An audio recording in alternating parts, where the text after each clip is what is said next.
Hi நமஸ்தே, நான் உங்க friend Jaya Srinivasan. Welcome to veggies recipe. இன்னைக்கு நம்ம வெஜ்ஜீஸ் ரெசிபி கிச்சன்ல ரொம்ப ட்ரெடிஷ்னலான ஒரு குழம்பு ரெசிபி தான் நம்ம பார்க்க போறோம். ரொம்ப பழமை காலத்துது, அந்த காலத்து குழம்பு.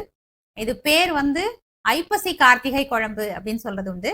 அதாவது ஐப்பசியில நல்லா மழை பெய்யும், அப்புறம் கார்த்திகை போக போக இந்த மழை முடிஞ்சு குளிர் ஸ்டார்ட் ஆகும். இந்த நேரத்துல தான் எல்லாருக்கும் நிறைய விதமான இன்ஃபெக்ஷன்ஸ் அந்த மாதிரிலாம் வரும்.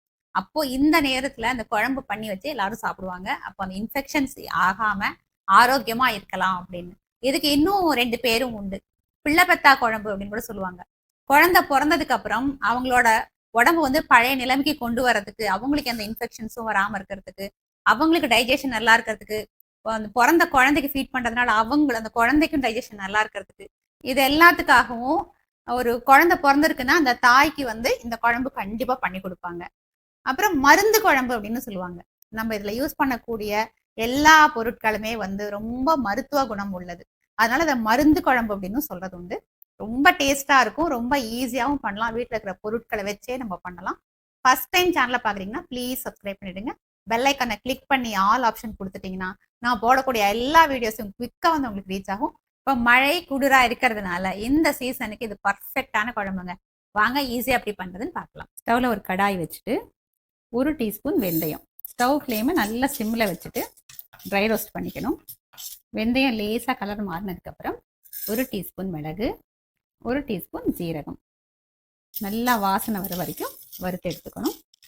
ஜீரகம் மிளகு நல்லா வாசனை வருது, வெந்தயமும் நல்லா வறுபட்டாச்சு. இதை ஒரு பிளேட்டுக்கு நம்ம மாற்றிக்கலாம்.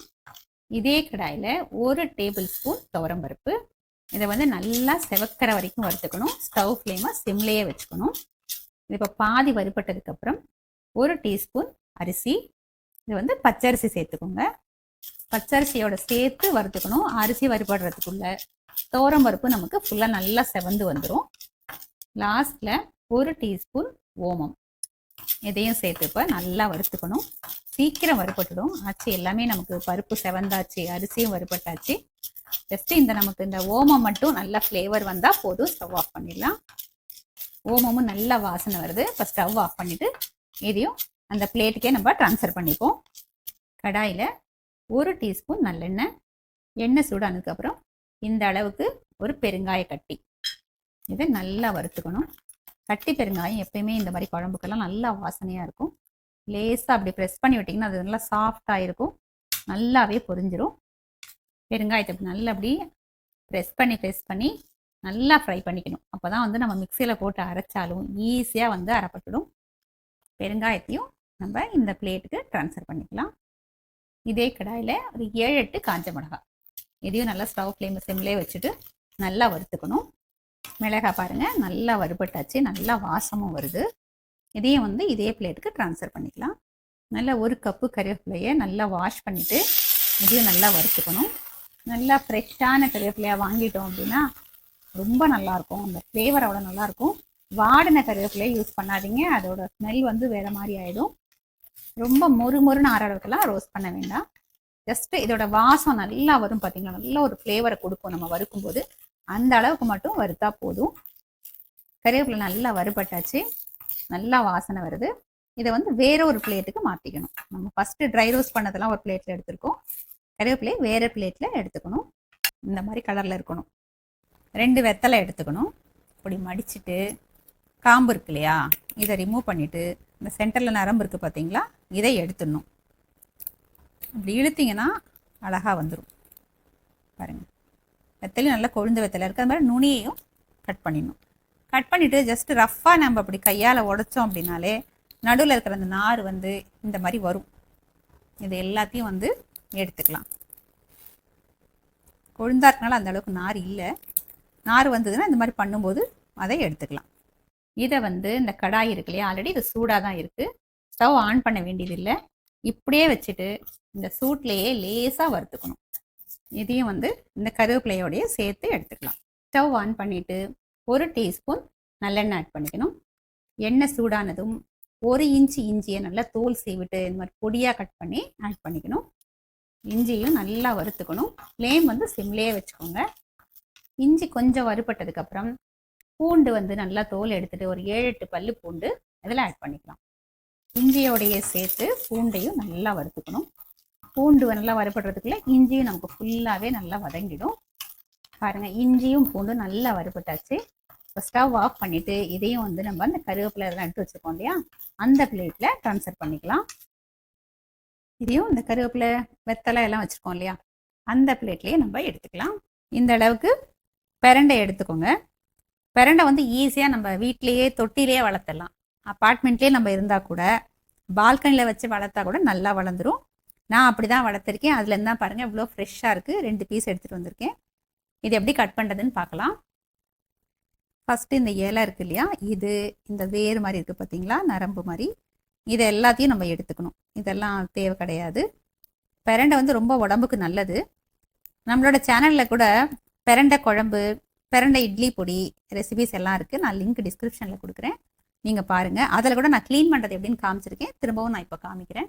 இந்த பிரண்டையில் பார்த்தீங்களா இந்த மாதிரி ஒரு ஜாயின்ட்ஸ் வரும். இதுலேயும் பாருங்கள், இங்கே ஒரு ஜாயிண்ட் இருக்குது, இந்த இடத்துல ஒரு ஜாயிண்ட் இருக்குது. இந்த ஜாயிண்ட்டை வந்து நம்ம ரிமூவ் பண்ணிடணும். ஒரு கத்தி எடுத்துக்கிட்டு இந்த ஜாயிண்ட் இருக்கு இல்லையா, இதுக்கு முன்னாடியே இப்படி லேசாக கட் பண்ணிவிட்டு இப்படி இழுத்திங்கன்னா அழகாக அதில் இருக்கிற நார் வந்துடும். அதே மாதிரி இந்த சைடு பாருங்கள், இந்த ஜாயிண்ட்டை வந்து நம்ம ரிமூவ் பண்ணிடணும். லேசாக கட் பண்ணிவிட்டு இப்படி இழுத்திங்கன்னா பாருங்களேன், அழகாக வருது பாருங்கள் நார். அவ்வளோதான். நார் எடுக்கிறது வந்து ரொம்ப ஈஸி. பிஞ்சாக இருந்ததுன்னா ரொம்பவே ஈஸியாக இருக்கும். இந்த கார்னரில் லேசாக அப்படி கட் பண்ணிவிட்டு இப்படி இழுத்தாலே நார் வந்துடும். கொஞ்சம் முத்தலாக இருந்தால் நார் கொஞ்சம் அதிகமாக இருக்கும். இதுக்கப்புறம் இந்த மாதிரி குட்டி குட்டி பீஸாக கட் பண்ணிங்கன்னா பாருங்கள், இதே முத்தலாக இருந்தால் இதுலேயும் கொஞ்சம் நார் வரும் பாருங்கள், லேசாக வருது பார்த்தீங்களா, இந்த மாதிரி வரும். இந்த மாதிரி பீசஸாக நம்ம கட் பண்ணிக்கணும். நீட்டாக நல்லா க்ளீன் பண்ணியாச்சு. 1 டீஸ்பூன் நல்லெண்ணெய் ஆட் பண்ணிக்கலாம். எண்ணெய் சூடானதும் நம்ம அந்த பிரண்டை க்ளீன் பண்ணி வச்சுருக்கோம் இல்லையா, அது இதில் போட்டு நல்லா வறுத்துக்கணும். ரொம்ப வறுக்காமல் பச்சையாக அப்படியே விட்டோம்னா கொஞ்சம் அரிக்க ஆரம்பிச்சிடும். பிரண்டைக்கே வந்து கொஞ்சம் அந்த அரிப்பு தன்மை உண்டு. கட் பண்ணும்போது கூட கையில் கொஞ்சம் எண்ணெய் தடவிட்டிங்கன்னா ரொம்ப நல்லது. பிரண்டை பாருங்கள் நல்லா கலர் மாறி இருக்குது, நல்லாவே வறுபட்டாச்சு. இப்போ ஸ்டவ் ஆஃப் பண்ணிவிட்டு இதையும் நம்ம பிளேட்டுக்கு ட்ரான்ஸ்ஃபர் பண்ணிக்கலாம். நம்ம அந்த வறுத்து வச்சது எல்லாமே கொஞ்சம் நல்லா சூடு ஆறட்டும். அதுக்கப்புறம் நம்ம அரைச்சி எடுத்துக்கலாம். பெரிய நெல்லிக்காய் அளவுக்கு புளியை எடுத்துட்டு நல்லா க்ளீன் பண்ணிவிட்டு ஊற வச்சு ஒரு 300 ml வர்ற அளவுக்கு புளி தண்ணியை நம்ம கரைச்சி எடுத்துக்கணும். நம்ம வறுத்து வச்சது எல்லாமே நல்லா சூடு ஆறியாச்சு. ஃபஸ்ட்டு இந்த ட்ரையாக இருக்கு இல்லையா, இது எல்லாத்தையும் மிக்சியில் போட்டு நல்லா அரைச்சி எடுத்துக்கணும். பெருங்காயத்தை அப்படி நல்லா உடச்சி சின்ன சின்ன பீஸாக போட்டுக்கணும். அப்போதான் நல்லா பவுடர் ஆகும். மற்ற மிளகா, பருப்பு, மிளகு எல்லாம் வறுத்துருக்கோம் இல்லையா, இது எல்லாத்தையுமே மிக்சியில் பவுடர் பண்ணிட்டோம். நம்ம வறுத்து வச்சுருக்கோம் இல்லையா, கருவேப்பிலை, வெத்தலை, பிரண்டை, பூண்டு, இஞ்சி எல்லாமே அது எல்லாத்தையும் இப்போ ஆட் பண்ணிவிட்டு கொஞ்சம் தண்ணியை சேர்த்து நான் அரைச்சி எடுத்துக்கிட்டாச்சு. ஸ்டவ்வில் ஒரு கடாய் வச்சுட்டு 3 டேபிள் ஸ்பூன் நல்லெண்ணெய் ஆட் பண்ணிக்கணும். இன்னும் இந்த குழம்புக்கு கொஞ்சம் எண்ணெய் நிறையாவே தேவைப்படும். எண்ணெய் சூடானதுக்கப்புறம் 1/2 டீஸ்பூன் வெந்தயம், 1 டீஸ்பூன் கடுகு, கடுகு நல்லா வெடித்ததும் 1/4 டீஸ்பூன் பெருங்காயத்தூள், கரைச்சி வச்சுருக்கிற புளி தண்ணியை ஆட் பண்ணிக்கலாம். இந்த புளி தண்ணியில் 1/4 டீஸ்பூன் மஞ்சத்தூள், இந்த குழம்புக்கு தேவையான அளவு உப்பு. புளி தண்ணி நல்லா பச்சை வாசனை போக நல்லா கொதிக்கணும். புளி தண்ணி நல்லா கொதிச்சாச்சு. இப்போ நம்ம அரைச்சி வச்சுருக்கோம் இல்லையா, அந்த பேஸ்ட்டை இந்த புளி தண்ணியில் ஆட் பண்ணிக்கலாம். மிக்ஸி ஜாரில் 1 டம்ளர் தண்ணியை ஆட் பண்ணி நல்லா அலசிட்டு அதையும் இதில் போட்டுக்கணும். அந்த குழம்பை நல்லா மிக்ஸ் பண்ணிவிடுவோம்.